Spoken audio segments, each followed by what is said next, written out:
Manchester Arena bomb plotter Hashem Abedi has been charged with the attempted murder after attacking prison guards in HMP Frankland in April of this year. Now, I did cover this case when it happened. Hashem Abedi is the brother of the Manchester Arena bomber, and he is serving life with a minimum of 55 years. Now, everyone will remember the Manchester Arena bombing when it killed 22 people. 22 people were killed in the Manchester Arena bombing. The majority of them children. Now, I'm emphasizing this because this piece of work, Hashem Abedi, is actually living amongst what you would class as normal prisoners. He's never been on the VP wings, which you would think, with it involving children, you would think it would be a VP, a bacon. On the bacon wings, vulnerable prisoner. Anyone who's on the VP wings is classed as a bacon. They don't have to have done anything SA to little ones to be classed as a bacon. Anyone from a normal location wing that goes down onto the VPs is classed as a bacon as well, because they're all bacons together. But getting back to the moral of the story, Hashem Abedi has been charged with the attempted murder of the 3 prison officers that he attacked inside of Frankland.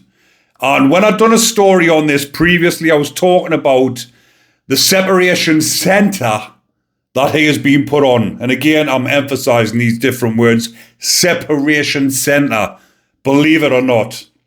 So because these type of prisoners are classed as radicals who try to radicalise the other inmates, instead of putting them in solitary confinement, where I believe they belong. People who have committed acts like this, especially against little ones, terrorists in the UK that are trying, or not trying, that have killed and maimed little ones, targeted them, should be kept in a segregation unit, not to see the light of day again, never mind mixing with like-minded prisoners. So the separation centre was designed for this type of inmates so that they can't be on normal location or normal landings or normal wings. But when he was inside of HMP Belmarsh, where he also attacked prison officers previously before getting sent up to HMP Frankland, he was living on the normal location wings.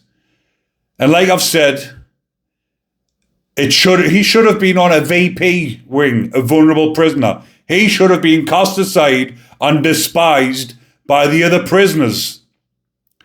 But obviously, because he's part of the Muslim Brotherhood, they are like-minded individuals who have protected this prisoner.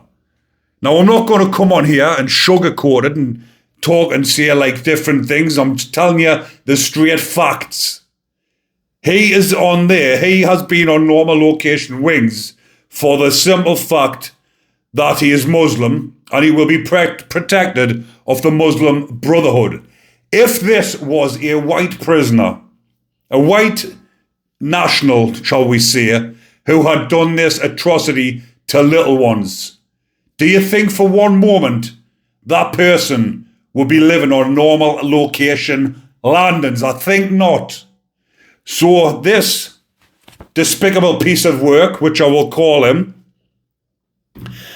has been charged with, I'm going to talk about the sentence, about what he might get and what will happen. But he is doing life with a minimum of 55 years. That individual ain't ever getting out of prison. It's a 55-year minimum term.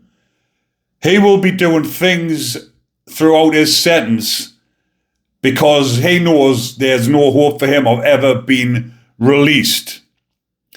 So when he goes to court for this, and just say that he does get convicted by a jury, because obviously it's going to go to trial. He'll string it out as well. He's going to go to trial, and if he gets convicted by a jury of 3 attempted murders, that can carry an additional 3 life sentences. So that minimum term could be extended and put up to around about 60, 70 years. But the majority of the time, these cases just run concurrent, because any sentence added on will not make any difference whatsoever.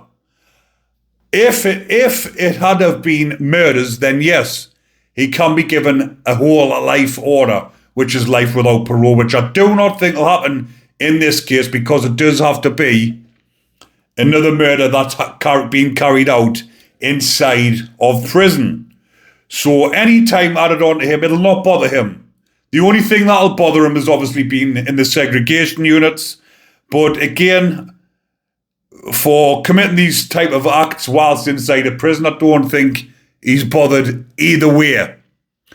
Because the separation centre that he was on, it holds up to around about 10 inmates, like-minded individuals, the likes of Michael Arabalajo, who beheaded the soldier Lee Rigby, people like him. And guess what? Instead of keeping them all separated and put in blocks throughout the country, they keep them all together. How absolutely absurd. Let's all put them together so they can congregate and come up with future plans. How fucking bright of the prison system to do that. What's your thoughts on that, people? You can see my exact thoughts. But again, he won't get anything substantial added on that's going to make any difference to him whatsoever. And like I say, when people are serving big sentences inside a prison and they commit murders in prison, then yes, they are given whole life orders, meaning that they will never be released from prison. But somebody like this, who is responsible for the killing and the murders of 22 innocent people at the Ariana Grande concert in Manchester in 2017, doesn't deserve to see the light of day again. So I will keep you updated on this actual trial, but again, when it is 3 attempted murders, when I was covering the case, the prison officers weren't in hospital for a considerable amount of time. So I do not believe, even though it did say at the time that the injuries were life-threatening, the officers did get stabbed and they did get hot oil chucked over them, but I do not believe the injuries were life-threatening. So I think it will probably be dropped. If not dropped and take a plea, the jury will probably convict him or find him guilty on GBH, which is grievous bodily harm with intent, section 18. Normally the case where they're always say, right, we'll charge him with attempted murder to start with, then see if we can take a plea bargain and it saves the trial. But obviously in a case like this, he's obviously going to run the trial just to obviously cost the government, well, not just the government, the taxpayer, cost the taxpayer millions of pounds to get this trial underway, which it will. A high security prisoner like this, if he does have to go to court and it is not through video link, then they've got to get armed response, helicopter support, all of this rigmarole for high profile prisoners like this, which, like I've just said, comes into the millions. So it's going to be a whole lot of money wasted for a whole lot of nothing. The prison should just deal with stuff like this, as in put him in the segregation unit, keep him in there, away from everybody else, where he deserves. Now, I'm not coming out here because people will be saying we shouldn't be talking about a prisoner like that when you were an ex-prisoner.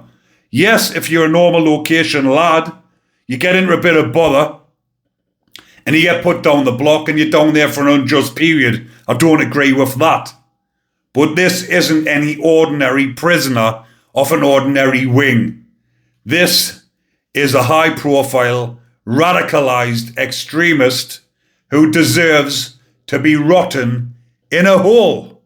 So let me know your thoughts on that one, people. But I just thought I would come on and give you an update on this because, again, nothing in the mainstream media. But when you dig in to the app that I've got on, I've told you previously there's hundreds of prison stories pop up on a daily basis. This one I did nearly miss because there was only one article on this, by the way, which I could find. Normally, when there's a story that needs highlight, that has or is worthy, there is loads of headlines on it. This one, for whatever reason, didn't grab as many headlines. But like I said, I'll keep you updated with these type of stories on here, especially when things have happened in the high security prisons, because everybody likes to hear more so what's going on inside the high security prisons. And this is the channel where you will hear it first. So go down and check to make sure that you are subscribed, because believe it or not, when I done a check on the analytics, nearly 70% of my viewers are not subscribed to my channel. And yes, it does make a difference. It's not just about the views, the subscribers, and the subscribers are at a considerable amount. When I last checked, I think it was around about 112,000 or something around that mark, which I'm absolutely ecstatic about. Obviously, there's me plaque there behind us, standing, taking pride of place. But again, I will bring you more stories. I've been inundated with messages, emails, people asking us to do different stories. And if I don't get back to you immediately, I will hopefully respond to you in due course and get these videos up and running. But like I say, I'll pick the ones that I think the viewers will find most appealing when I put them up. But on that note, people, also, as usual, don't forget to comment, like, and share the content so as many people as possible gets to see what's actually going on, and you get my rundown from an ex-prisoner's point of view, give you to it blunt and give you to it straight what's going on inside the system. Take care, everyone. Enjoy the rest of your day. Stay safe.